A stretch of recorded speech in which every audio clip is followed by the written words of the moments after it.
आप सभी दर्शकों को जय रंगमंच की ओर से प्यार भरा नमस्कार। एक्टर कैसे बना जा सकता है, how to become an actor, presented by Jai Rangmanch. सब नए उभरते अभिनेताओं अभिनेत्रियों को मेरा नमस्कार, वेलकम मेरे इस नए प्रोग्राम में। अब आप सब यंगस्टर्स जो अभिनेता बनना चाहते हैं या अभिनेत्री बनना चाहती हैं, वो सोच रहे होंगे कि मैं किस हक से आपका स्वागत इस प्रोग्राम में कर रहा हूँ। दरअसल इस प्रोग्राम का नाम हमने रखा है एक्टर कैसे बना जाता है, अभिनेता कैसे बना जाता है। यानी कि इस प्रोग्राम से हम आपको बताने जा रहे हैं कि आप अगर एक्टर बनने की इच्छा रखते हैं तो आप किस तरह बन सकते हैं, उसके लिए क्या ज़रूरी है और क्या ज़रूरी नहीं। सबसे पहले मैं अपने बारे में आपको बता दूं, मैं ये हक क्यों रखता हूँ। मेरा नाम प्रकाश भाटिया है और मैं दिल्ली के सबसे पुराने थिएटर ग्रुप यात्रिक का अभिन्न अंग हूँ और न्यू दिल्ली परफॉर्मर्स के नाम से एक और मेरा ग्रुप है जिसके तत्वाधान में मैं हिंदी के नाटक करता हूँ। मुझे लगभग 50 वर्षों का अभिनय और निर्देशन का अनुभव है। लगभग मैंने 40 नाटकों का निर्देशन किया है, इसमें कई बड़े बड़े नाटक हैं और कई तरह के मैंने वर्कशॉप्स भी की हैं सिखाने के लिए, और मैं एक तरह से नए एक्टर्स को ट्रेनिंग भी देता हूँ। लेकिन मैं हमेशा ये देखता हूँ कि जो भी एक्टर बनना चाहता है उसे बड़े शहर की ओर भागने की धुन रहती है और हर एक जना फिल्मों में जाना चाहता है। कोई गलत बात नहीं है, आप फिल्मों में जा सकते हैं, लेकिन उसके लिए एक तैयारी होती है और वो तैयारी कई तरह से की जाती है। देखिए, अगर आप इंजीनियर बनना चाहते हैं, डॉक्टर बनना चाहते हैं, आर्किटेक्ट बनना चाहते हैं या किसी भी फील्ड में आप जाना चाहते हैं तो उसकी आप तैयारी स्कूल के बाद शुरू कर देते हैं, पहले ही शुरू कर देते हैं कि मुझे बायोलॉजी लेनी है, डॉक्टर बनना है, मुझे ड्राइंग और मैथमेटिक्स लेनी है, मुझे इंजीनियर बनना है, वगैरह वगैरह। उसी तरह एक्टर बनने के लिए भी आपके अंदर एक तैयारी का भाव होना चाहिए।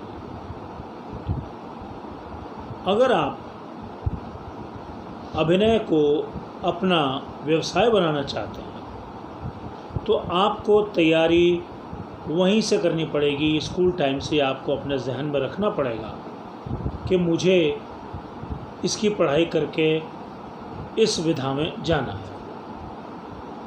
देखिए, इस विधा में नौकरियां नहीं है, इस विधा में आप अपना भाग्य आजमाएंगे, बाकी जगह आपको नौकरियां हैं। तो अगर आप 11वीं 12वीं में ये सोच लेते हैं कि मुझे एक्टर बनना है तो उसके लिए आपको क्या करना चाहिए। सबसे पहले, अगर आप बड़े शहर में रहते हैं, भोपाल, इंदौर, पटना, लखनऊ, कानपुर, चंडीगढ़, यहाँ रंगमंच बहुत खेला जाता है, बहुत थिएटर होता है। दिल्ली हुआ, बम्बई हुआ, यहाँ थिएटर होता है, बहुत थिएटर होता है। तो किसी तरह का कोर्स करने से पहले आप नाटक देखिए। जब तक आप नाटक नहीं देखेंगे तब तक आप अभिनय और अभिनय की विधा को और नाटक की विधा को आप समझ नहीं पाएंगे। और अगर आप छोटे शहर में हैं तो आपके आसपास कोई बड़ा शहर ज़रूर लगता होगा, कस्बा, जहाँ कुछ ना कुछ नाटक होते हो। तो आप बेशक महीने में 1 देखिए, 2 देखिए, क्योंकि आपको 12वीं तो करनी ही है कम से कम, बिना 12वीं के तो आप आगे जाएंगे नहीं। तो आप नाटक देखिए, नाटक देखते देखते आप देखिए कि क्या आप कुछ कर सकते हैं, क्या आपकी इच्छा इस फील्ड में जाने की होती है। एक जोश में कि मैं बस इस फील्ड में जाना चाहता हूँ, ये नहीं हो सकता। ये आपके अंदर एक रुझान जब तक नहीं बनेगा, आप इस फील्ड में नहीं जा सकेंगे। कुछ लोग एक्टरों की आवाज़ निकालते हैं, मिमिक्री करते हैं, स्टेज पे खड़े हो जाते हैं, बहुत अच्छी चीज़ है, इससे कम से कम स्टेज का जो भय है वो निकल जाता है। लेकिन कई ये भूल जाते हैं कि ये अभिनय नहीं है। वो ये समझते हैं कि जो मैं मिमिक्री कर रहा हूँ ये मैं एक्टर हूँ बहुत अच्छा, और मैं इसी से आगे एक्टर बन सकता हूँ। ये आपका बेस हो सकता है, यहाँ से आपकी एंट्री हो सकती है कि आपके अंदर एक मंच का भय नहीं है, लेकिन इससे आप एक्टर नहीं बन सकते। ये आप कर गए, अच्छा है, ठीक है। तो देखिए, एक्टर मैं दो तरह के मानता हूँ, एक प्रोफेशनल एक्टर्स, दूसरे एमेच्योर्स। प्रोफेशनल एक्टर्स क्वालिफाइड होते हैं, पढ़ते हैं इस विधा को। मेरे समय में इंस्टीट्यूट्स नहीं थे, एक नेशनल स्कूल ऑफ ड्रामा जिसको राष्ट्रीय नाट्य विद्यालय कहते हैं, और फिल्म इंस्टीट्यूट ऑफ पूना, ये दो ही थे। अब तो बहुत हो गए हैं और ज़्यादा ही हो गए हैं। तो आप अगर प्रोफेशनली इसमें एंटर करना चाहते हैं तो सबसे पहले तो आपको ग्रेजुएशन करनी पड़ेगी। जब तक आप ग्रेजुएट नहीं होते तब तक आप राष्ट्रीय नाट्य विद्यालय में प्रवेश नहीं पा सकते, और इतना आसान नहीं है वहाँ प्रवेश पाना। आपको कम से कम 6 नाटकों का अनुभव होना चाहिए, किसी भी रूप में, अभिनय के रूप में, सेट के रूप में, म्यूज़िक के रूप में, मेकअप के रूप में। 6 नाटकों का कम से कम होना चाहिए, और ग्रेजुएट होना ज़रूरी है। उसके बाद आप उसमें अप्लाई कर सकते हैं। तो एक लंबी प्रक्रिया है, वो मई जून जुलाई जो एडमिशन का पीरियड होता है उसमें आपको अखबार में ऐड दिख जाएगी, आप कर सकते हैं।